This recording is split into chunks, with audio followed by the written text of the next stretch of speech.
Bienvenidos una semana más a nuestro paseo afectivo, sentimental y nostálgico, como tanto me gusta decir, por la Huelva del ayer, esa Huelva desaparecida físicamente, pero muy viva tanto en el corazón, en el recuerdo de los que la conocimos, como en la curiosidad de los que desean conocerla. Con la invitada de esta noche se hace realidad una de mis frases favoritas, que es más importante sentirse que ser. Y nuestra invitada lleva 50 años sintiéndose una cara más de Huelva. Bienvenida, Antonia María Peralto. Hola, buenas noches, Diego. Licenciada en Bellas Artes, muchos años dedicada a la enseñanza, y ahora disfrutas de una merecida jubilación. ¿Cuántas generaciones de onubenses han pasado por tus aulas? Uy, muchísimas, muchísimas. Imposible de cuantificar. Me los encuentro en todos sitios, de todas las edades, en fin. Ya mis alumnos se han jubilado, nada más que te digo eso. Bueno, anécdota curiosa, nuestro alcalde ha sido alumno tuyo. Sí, bueno, y la mayoría de los políticos que han pasado por este ayuntamiento han sido alumnos míos. Pintora, ceramista, grabadora, publicaste tu primera novela, ¿hay alguna en...? Pues mira, sí, hay una terminada... pero el problema es que una vez terminada y revisada y todo, la dejé un poquito aparcada porque la verdad, yo que no soy novelista profesional, que no necesito sacar una novela todos los años, es una cosa de disfrutes y demás, y la situación que estábamos, pues bueno, prefiero esperar a que estemos más normalizados. O sea que la segunda no es que esté en puerta, está solo a la espera del cohete de salida. Está solo de estar un poquito más a gusto en público y podernos reunir más personas y sin problemas y todas esas cosas. Repito que llevas más de 50 años viviendo en Huelva, sí, y por tercera temporada consecutiva repetimos contigo un programa muy especial. Se aparta de la línea costumbrista de cómo se llamaba el camarero, cómo era el cine, qué película ponían, dónde estaba el paseo, y nos dedicamos a estudiar la historia de edificios, muchos de ellos ya desaparecidos, los estilos arquitectónicos, en fin, dado tus estudios de Bellas Artes, creo que eres la persona indicada. Sí, bueno, siempre te lo he dicho, yo me ha gustado siempre ver lo que quedaba en Huelva, se han destruido muchas cosas, pero en fin, dentro de las que quedan siempre me gustó sacar a mis alumnos a la calle, enseñarles lo que queda de esta ciudad, decirles, mira, esto tiene esta antigüedad, tiene esta historia, y es un tema que me ha apasionado siempre, y si ahora puedo aportar mi granito de arena a tu obra divulgativa de la ciudad, pues bueno, pues lo aporto. Magnífico. Antes de empezar el paseo, quiero decir que en las últimas 3-4 semanas, curiosamente, es raro el día que no me entra un mensaje en mi privado de Messenger, donde además de pedirme fotografías, pues me pedís datos, historias de la Huelva del ayer, que yo en muchos casos puedo decir y en otros no. Esta semana me ha entrado uno muy curioso de Daniel Barragán, que dice que es seguidor del programa, y me pregunta, y me ha despertado la curiosidad, por una taberna que dice que era de su abuelo y que estaba en la calle Rascón, que se llamaba La Bomba. Bueno, pues no lo sé, a ver si alguno de ustedes podéis aportar alguna curiosidad, fotografía lo dudo, aunque la taberna era de los años 60, pero por lo menos algún dato, alguna historia, cualquier cosa, y nosotros se la pasaríamos al amigo del programa, Daniel. Bueno, pues vamos a empezar nuestro paseo, le damos paso a la primera de las fotografías y ya tuyo es el protagonismo. Hoy el programa, la protagonista eres tú. Vale, mira, yo precisamente te pedí que empezáramos con esta fotografía, porque con esta fotografía terminamos el año pasado. Entonces tenemos aquí la Plaza de San Pedro, pero la Plaza de San Pedro muy antigua, ¿no? Aún con el suelo sin asfaltar. Dudamos cuando le estábamos datando la fecha, y yo ahora mirándola con lupa, porque me gusta mucho mirar las fotos con lupa, a ver qué veo, pues me he dado cuenta de que aquellos cálculos que hicimos, que se asfaltó y se preparó para la misa de campaña de la celebración del 4º centenario del descubrimiento, pues que realmente no se asfaltó, puesto que se ve allí de detrás el Paseo de Santa Fe con el techo terminado, y eso no fue hasta 1905, o sea que no se asfaltó. Entonces, ¿por qué quise yo empezar con esta foto? Porque, como comentamos en aquella ocasión, toda la vida de Huelva estaba aquí. Aquí estaba el Palacio de los Condes, señores de los Condes de Niebla, señores de Huelva. Ellos se habían anexionado Huelva de una forma un poquito ilegal por una dote y tal, pero como el condado necesitaba una salida más, pues rápidamente hicieron aquí la capital y se vinieron a vivir. Tenían ahí su castillo en un sitio privilegiado al lado de la iglesia, con una gran vista. Ahí estaba el ayuntamiento, ahí estaban las casas de la autoridad eclesiástica. En esa plaza se celebraban los pregones, las asambleas municipales, las corridas de toros, en fin. Corridas de toros. Corridas de toros. O sea, ahí era la vida de la ciudad, porque en la parte baja apenas había vida. No había sido importante en la época romana, pero luego parece que aquí en el siglo XV, cuando los condes se vienen aquí, parece que no tenía ninguna importancia la zona baja. Mira qué curioso que observo que está ahí la farola errante. Sí. Ha pasado por tantos sitios de Huelva, ahora mismo está donde estuvo hace muchos años, en la puerta de la iglesia de la Concepción, pero ahí la tenemos en San Pedro. Entonces, pues, empezamos con que la vida de la ciudad está aquí, pero la vida de la ciudad no se va a quedar siempre aquí, va a empezar a bajar por muchas necesidades.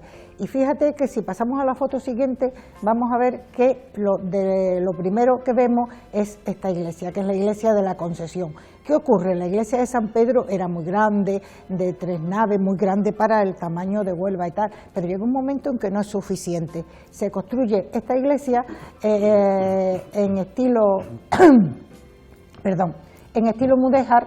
Mudéjar por dentro, 3 naves con bóveda de crucería, por fuera, como veré, es muy barroca.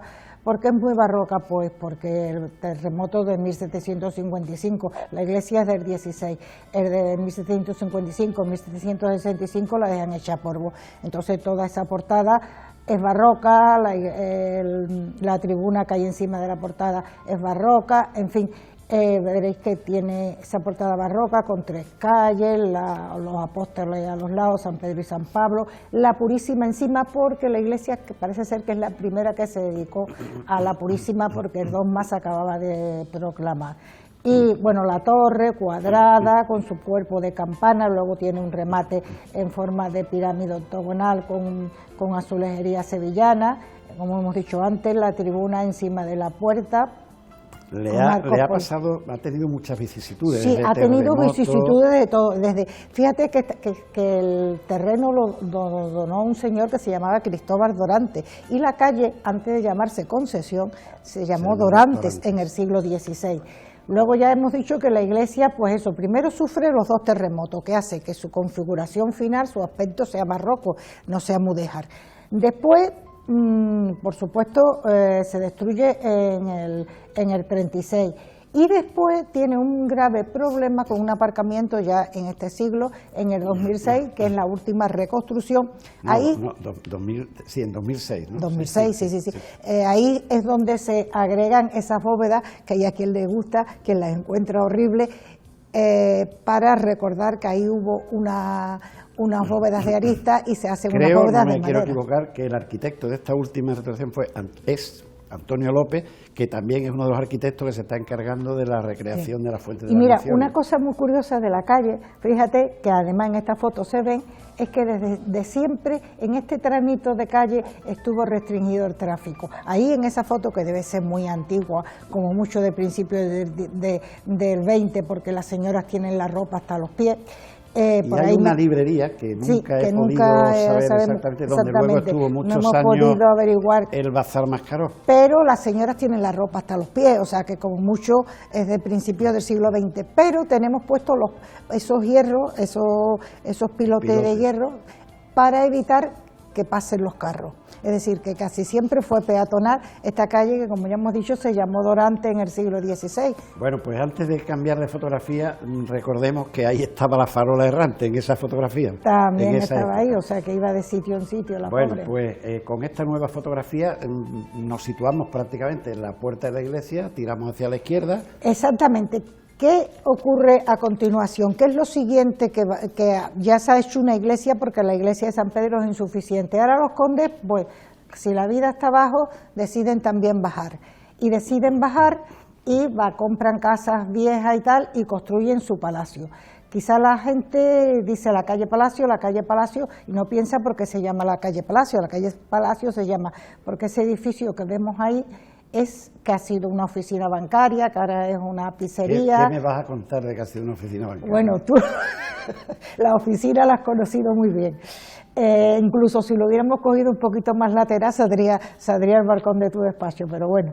Entonces resulta que ahora mismo en esa foto lo que está en la planta baja es la que fue la cervecería Viena, que fue la que abrió ahí esas puertas, porque este no era ni más ni menos que el Palacio de los Condes, que cuando deciden en el 17 bajarse de arriba de San Pedro, construyen su palacio en línea con la iglesia, viven un tiempo y después parece que lo abandonan. Probablemente lo abandonan porque, bueno, con la derogación de los señoríos y demás, pues ya las cosas no eran las que eran. El palacio no solamente es lo que es hoy día esto que vemos aquí, el palacio detrás, lo que es la Casa de la Bola, eran las caballerizas, después los almacenes, es decir, que tenía incluso un torreón que dice que duró hasta los años 20. Mira, una anécdota que yo la he vivido muchos años. En el subterráneo del banco, donde estaban las cajas fuertes, había una bomba desaguando constantemente. O sea que en la Plaza de las Monjas tiene que haber algún tipo de lago, de Hombre, pozo. date tu cuenta que en época romana, los cimientos del faro romano lo han encontrado en las Agustinas. Luego, si el faro estaba ahí, el agua llegaba hasta ahí, es de lógica. Y las salazones están por todos las pilas de salazones las han excavado en todas las casas que se han excavado por la calle Palo. Luego, parece ser que había unos caños que llegaban hasta esa zona y había muchísima agua en la zona. Bueno, pues continuamos con el paseo, no nos vamos muy lejos de aquí. Bueno, no hemos dicho una cosa, que ese edificio por ahí pasó el ayuntamiento, el gobierno, muchísimas cosas oficiales. Bueno, pues aquí, que ya le buscan un acomodo mejor, es lo siguiente. Lo tuvieron también que bajar de San Pedro, pasó por algunos sitios errantes, como por el Palacio. Digamos y al final, que la foto es del ayuntamiento. Exactamente, al final se construye este edificio para el ayuntamiento, el estilo ecléctico propio de aquel momento. Tiene muy mal aspecto en esta foto, no tenía tan mal aspecto. Hay hasta personas montadas en un burro. En un burro, sí, y además tiene esas persianas horribles.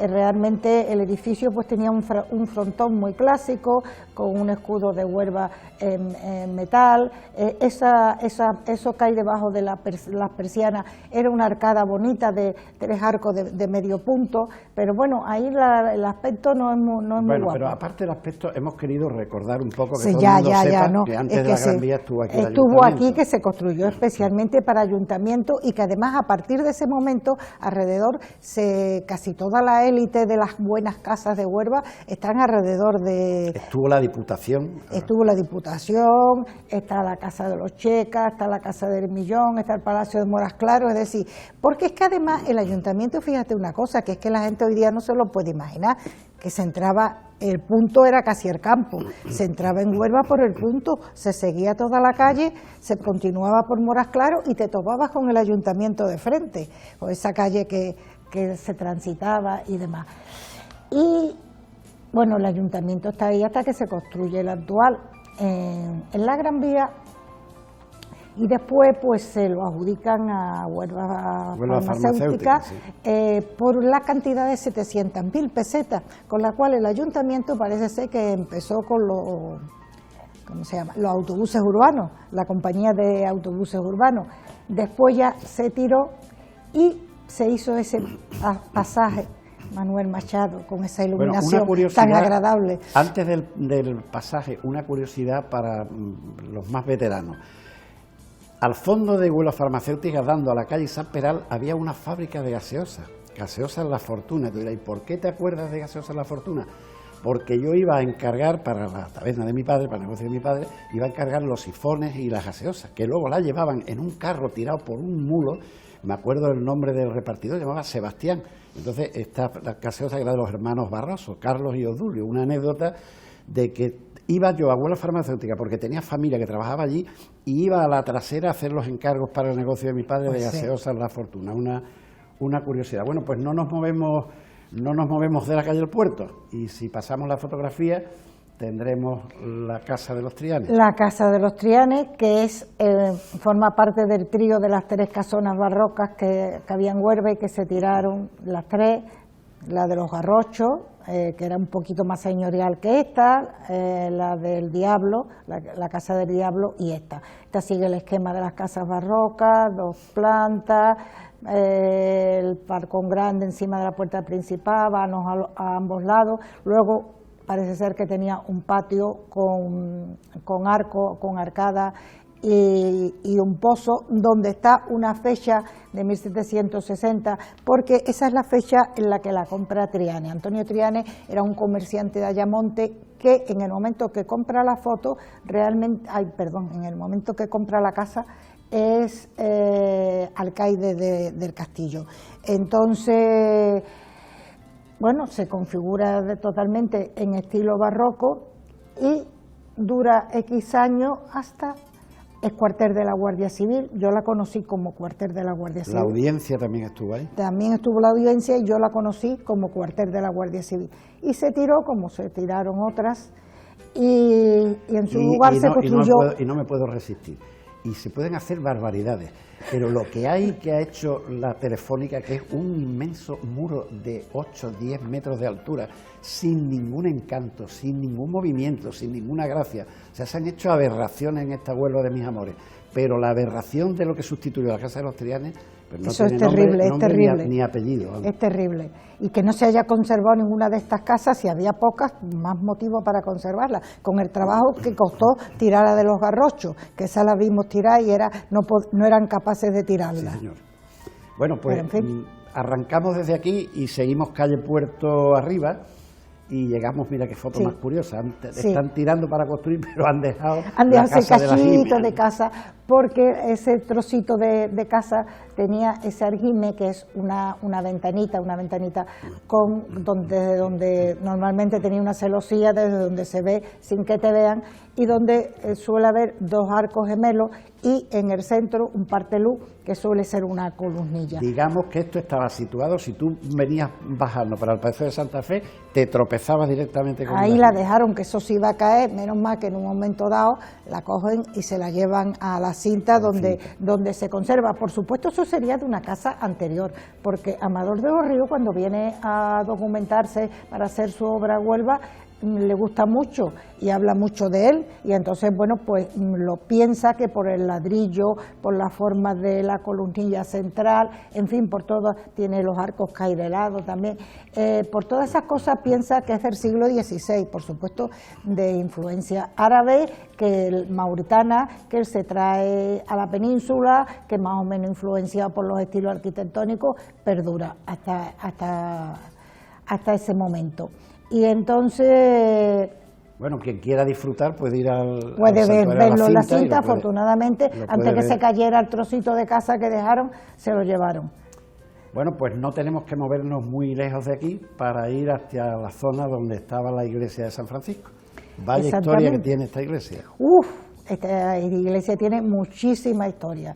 Esta iglesia, pues eso, van a traer a la orden franciscana, entonces empiezan a comprar unos terrenos, hasta que finalmente ya el ayuntamiento dona unas casas y demás, o un solar, y se empieza a construir la iglesia.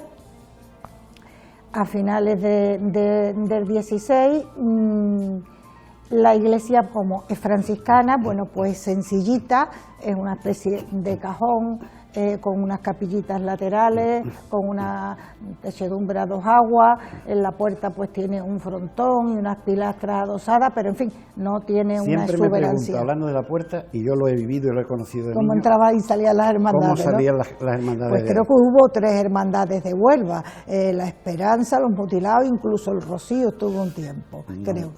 Porque dicen que pasó por ahí. Bueno, yo en la iglesia de la Merced, sí, y las casas de Rocío, yo no me acuerdo. Entonces, bueno, pues esto es la iglesia del convento. Está la iglesia, detrás está el convento. Una iglesia más de estos de religiosos, pues siempre tiene un patrón. Y en este caso el patrón es Miguel Redondo. Este señor está en aquella época en Perú, pero desde el Perú manda el dinero que le piden. Unos dicen que fueron 1.000, otros que fueron 2.000 ducados, no se ponen de acuerdo, y él se comprometió pagó eso, dio un poder para que se construyera su enterramiento, porque la cosa de ser patrón era sobre todo que luego te enterraran allí. Se construyó la cripta, y este hombre pues muere en 1601, que todavía no está todo terminado, con lo cual lo tienen que enterrar en Sevilla, hasta en otro convento, hasta que todo está terminado, y ya después lo entierran en su cripta. Entonces, ¿qué ocurre? Que cuando este señor muere, la viuda descuida mucho sus deberes. Hacer la transferencia deja de mensual. hacer la transferencia, porque se vuelve a casar, y el marido no estaría por la labor. Y entonces, pues, le van y hablan con nuestro querido almirante Garrocho. Que puede ser Puede que seas pariente, de puede tus que sea, hijos y de tu nieta Valentina. Puede que seas pariente. Y le piden que si quiere, a Andrés de Vega y Garrocho, que si quiere ser el patrón. Él accede, paga también otros 1.000 ducados, y además se compromete a construir un retablo y una reja que separaba la capilla del resto de la iglesia. El retablo, nada más y nada menos, que es un relieve de Martínez Montañés. Sí, bueno, pues podemos pasar la fotografía, porque tenemos una fotografía del retablo. Estofado y dorado por Pacheco, y además Pacheco también hizo unos cuadros laterales, o sea, una gran obra. Hago hincapié en esto porque ahora esto tiene mucha historia, que ahora el motivo del relieve, como se puede ver ahí, es la purificación en el templo, está la mesa de la purificación, el niño, la Virgen, en fin. Luego, cuando lleguemos a la altura del tema, hablaremos de qué fue de esta obra tan valiosa. Bueno, que esto creo que anda por Moguer, ¿no?, en el convento de Santa Clara. Sí, después de muchas vicisitudes está en Moguer, pero ahora te cuento porque íbamos porque de Vega y Garrocho es el nuevo patrón, por supuesto va a tener su enterramiento allí, pero no solamente es un poco el patrón de la iglesia, es el patrón del convento, de todo, con lo cual sus estandartes se cuelgan allí, los trofeos que él arrebata a los piratas bereberes, que eran los que asolaban la costa, que él defendía con su galera, la galeota, pues entonces él lo colgaba todo allí en la puerta. Incluidas las cabezas. Eso dicen las malas lenguas, que las cabezas sobre las picas de los berberiscos también estaban allí colgadas. No sabemos si es verdad. Digamos, antes de cambiar de fotografía, que ahí también hubo una cárcel. Bueno, vamos a ver, es que todo eso es la historia. Es que llegó un momento con la desamortización, con la derogación de los señoríos, con todas estas cosas que el convento se va, deja de haber convento, pero la iglesia sigue ejerciendo como iglesia. Cuando se van del convento, pues hay una cárcel allí y se abre una ventanita en la iglesia para que los presos puedan seguir la misa desde esa ventanita. Después hay un colegio de Ciuró, una residencia, en fin, muchas cosas. Y por último, ya en los años 60 del pasado siglo, la iglesia se abandona, pero se abandona con varios tesoros dentro, por ejemplo con el retablo. El retablo lo habían un poco despreciado, habían dicho que si polillas, que si esto, que si lo otro. Estaba a un lado y habían puesto otro. Y nada menos que un retablo de Martínez Montañés y Pacheco se quedó allí tirado, se quedó una azulejería de finales del 16, principios del 17, un juego de estaciones, las 14 estaciones, y se quedaron muchísimas cosas. Afortunadamente el retablo, o lo que quedaba del retablo, se recogió y está en Santa Clara de Moguer, y la lápida del almirante está en la cinta, no así los huesos y demás, que no sabemos qué fue de los huesos después de lo que pagaron por estar allí enterrados. Así que bueno. Bueno, pues vamos a seguir de iglesias. Vamos a ver una fotografía que me encanta, es una preciosidad de fotografía.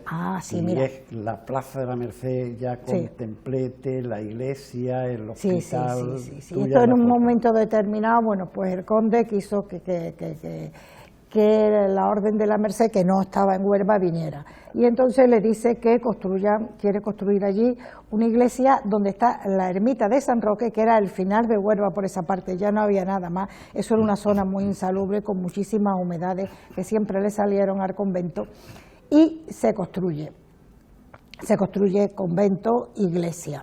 La iglesia ya, como vemos ahí, que además yo he estado datando la foto precisamente por el aspecto de la iglesia, porque buscando a ver de qué año es, de qué año no es, me he dado cuenta de una cosa: no están las espadañas. Esas espadañas no se construyeron hasta 1915, las dos espadañas gemelas que tiene en la portada. Está una pequeña que había antes, entonces tiene que ser anterior al 15, pero es que después me he fijado en la plaza de toros que está detrás y no está terminada. Y al fondo a la derecha, junto a la Y chimenea la de plaza Cardena. es del 2 luego. Esta foto tiene que ser anterior a 1902, exactamente de qué año no lo sabemos, pero sí anterior. La fotografía es una auténtica maravilla, esta es una de las fotos que me enamoran de la colección. Se ve muy bien la iglesia, esa planta de cruz, el renacentista. Luego, como todo lo de Huelva, como todo, igual que la Concesión, igual que todo, en el terremoto le afecta tanto, toda la fachada se termina en barroco. No está la segunda planta ya es del siglo XX, de la parte que fue hospital, y estamos en lo mismo cuando esto se abandona, como se abandona todo tras la desamortización y demás, pues pasa también, se emplea en muchas cosas. El edificio, siempre iban rotando esos edificios públicos, eso de un edificio a otro, y lo último que es, pues eso, es hospital. Y en el siglo XX ya, en los años 50, se le agrega la segunda planta para hospital. Bueno, yo quería darte una sorpresa. En las fotos que te facilité, que iban en el programa, no estaba esta, que le damos paso ahora, y que queremos de alguna manera... Esto no estaba... Por eso no estaba previsto. Pero como dije que estabas pintando nuevamente, que tenías proyectado una exposición, y esto se aleja totalmente de lo que tú has hecho siempre. Explícanos un poco, porque ha tenido un éxito en Instagram impresionante. Es más, te cautivó que pintores de categoría como Juan Carlos Castro, como Pedro Rodríguez, sin saber que eran tuyas, porque tú firmas Amperal en la red social, te elogiaron este estilo nuevo tuyo, tan colorista. Pues la verdad es que esto surgió, de un momento de estos malos, estábamos muy confinados, muy aislados, y yo dije, bueno, ¿qué hago? Y empecé a dibujar, bueno, pues con este estilo así como muy personal, tiene influencias cubistas, picasianas, concretamente esta que yo le llamo el rapto de Europa, bueno, pues quizá con ese toro de influencias muy picasianas, pero en general muy mío, muy personal, muy colorista, que eso siempre ha sido una constante en mí, y bueno, y por ahí seguimos, y a ver si un día de esto hacemos una exposición. Una exposición que sería, el eje central sería en este tipo de... Sería todo de esto, porque es que yo esto no lo puedo mezclar con lo que yo he hecho siempre, porque es tan diferente, no se parece a nada. Está muy acorde con tu personalidad, colorista, un poco transgresor, con unas gotitas de, digamos, locura pictórica, pero bueno, esto pues, es reflejo de tu hay que estar un poco loco siempre para pintar, eso. Bueno, pero en Instagram ha tenido un éxito impresionante. Sí. Tú has ido colgando distintos cuadros y ha tenido un éxito tremendo. Bueno, pues vamos al paseo después de esta sorpresa. ¡Qué susto! Y como estábamos en la iglesia de la Merced, pues estamos muy cerca con la Gota de Leche. Sí, este es un edificio muy gracioso. Neumudéjar se construyó en los años 20 del siglo pasado, tiene esos adornos de ladrillitos vistos, tiene esos azulejos donde poner la gota de leche y tal. Y esto era pues un instituto, una cosa del ayuntamiento de puericultura y maternidad para dar buenos consejos higiénicos, sanitarios, caritativos, y perduró hasta los años 60 por ahí del siglo XX, que se abandonó y luego ya se ha restaurado. En este siglo se le han añadido 2 pisos y bueno, está dedicado a la juventud. Es un edificio muy gracioso en Neumudéjar. Bueno, pues no nos vamos a alejar mucho de aquí, seguimos el paseo y nos encontramos con la Plaza de Toros. Exactamente, hemos cogido la zona esta. Pues fíjate, esta Plaza de Toros, que es de 1902, anteriormente parece ser que hubo una de madera. Esa de madera ya no le parecía bastante a los nubenses porque había en ese momento una gran afición con la dinastía de los Litri. Y entonces pues se constituye una sociedad anónima de muchos empresarios. Ese detalle es curioso, que se constituyera una sociedad. Y además yo tengo por ahí hasta los nombres de todos los señores y pagaban 500 pesetas. Sí, pero es curioso que tuvieran la preocupación de sustituir la antigua plaza de madera por una nueva y constituir una sociedad para fomentar la construcción. Sí, porque ellos pagaban una cuota para costear esto, porque era un momento de una afición tremenda con los litri y querían una plaza digna de ellos. Y la verdad es que la plaza es muy, muy, muy bonita desde Trinidad Gallego y es un polígono de 48 lados.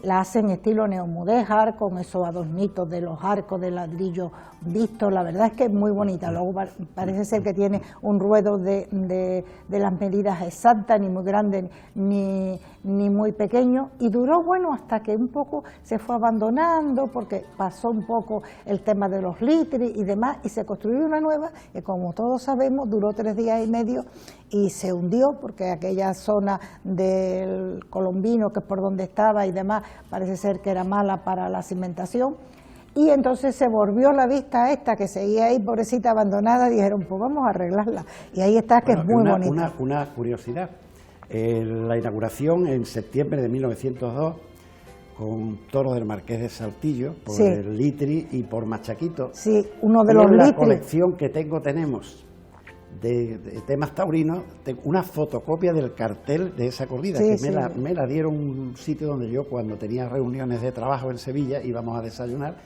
se llamaba Las Piletas, está allí en Marqués de Parada, creo que se llamaba aquella calle, y me regalaron una fotocopia del cartel inaugural, que lo tengo colgado con otros recuerdos taurinos. Fíjate que fue Miguel Báez Quintero y ahora fue otro Miguel Báez el que creo que la reinauguró.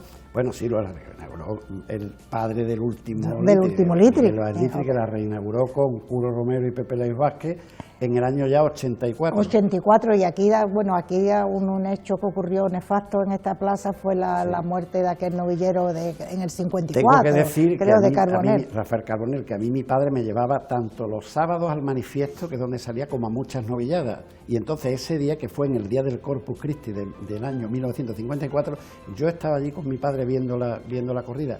Nunca nos pudimos imaginar, a pesar de la sangre que perdía, porque es que la imagen la tengo fija en la memoria, yo tenía ya 11 años y no podíamos imaginar que iba a morir. Ha sido el único torero. Aquí ha habido cogidas graves, Pablo Gómez Terrón, otro que era de Triguero, tuvo una cogida muy grave, pero el único que ha fallecido en las plazas de toros de Huelva fue Rafael y Carbonell. yo eso no lo he vivido, pero tú sí lo has comentado muchas veces, en lo que era La Vega, los días de corrida, en aquellos tiempos. Salía la banda de música, eso se sigue haciendo todavía, salía desde la Plaza de la Merced, tocando pasodobles hasta llegar a eso se sigue haciendo todavía, la banda de música va tocando hasta que llega a la Plaza de Toros, un espectáculo muy, muy bonito. Bueno, pues mira, vamos a mudarnos justo a donde estamos ahora mismo, a la Casa Colón. A la Casa Colón, pero no a la Casa Colón en su totalidad, sino que nos vamos a ir al pabellón norte. Este pabellón, que hoy día es lo que es Palacio de Congresos y Exposiciones, había sido concebido como una gran sala de baile o comedor de gala, se podía usar una cosa o de otra. Era increíble porque para aquella época era el salón más grande sin columna, 40 por 12 metros creo que tenía, de España, increíble. Luego se construyó con un lujo, como veremos, con muchísimo lujo, había 200 lámparas, los muebles de roble viejo, las vajillas de Sajonia. Aquí se celebraron todos los fastos de la conmemoración del cuarto centenario de América, y incluso creo que tenía un pequeño escenario de teatro desde el que se daban representaciones. Aquí también se celebró un gran concierto donde muchos de estos señores muy importantes en la ciudad y demás fueron ellos mismos los músicos, cada uno tocó su instrumento. Y aparte en el pabellón norte, aparte del gran salón de baile, había también otros salones, con un comedor más de diario, de billar, en fin. Era un complemento más a los otros pabellones donde estaban las habitaciones y los apartamentos.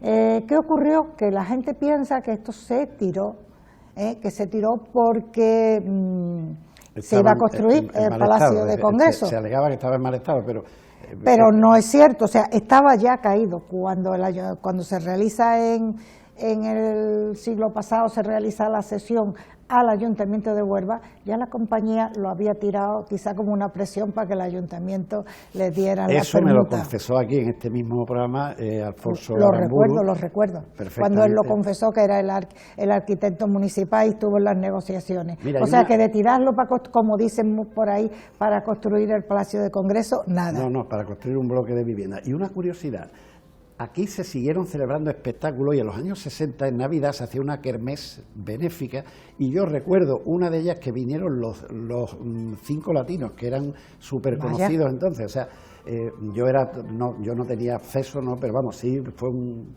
espectáculo saber que los 5 latinos y Estela Raval, creo que se llamaba la cantante con ellos. Raval, sí.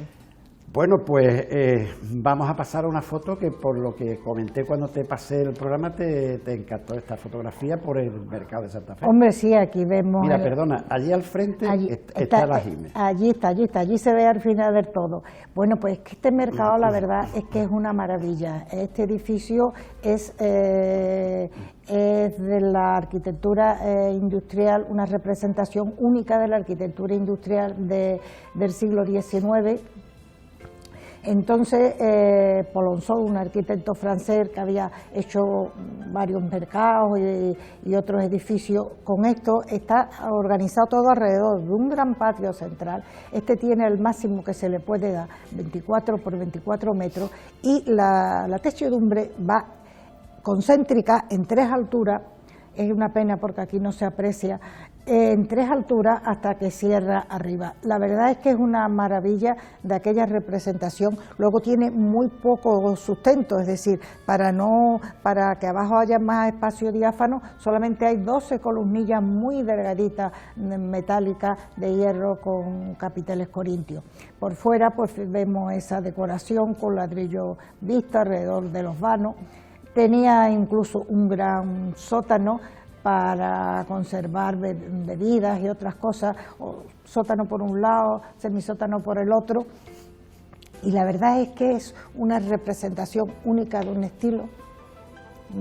Yo creo que toda Huelva hemos pasado por ahí, porque durante muchos años ahí es donde te sacaban el documento de identidad, yo también he pasado. Y los pasaportes. Bueno, pues la tele, el tiempo es el tiempo, ya está. Con esto se nos va a acabar el paseo. Espero que haya sido de tu agrado. Yo estoy seguro muy agradable, que los seguidores del programa habrán quedado encantados de tus explicaciones. Bueno, yo también lo espero, pero vamos, que tampoco es para tanto.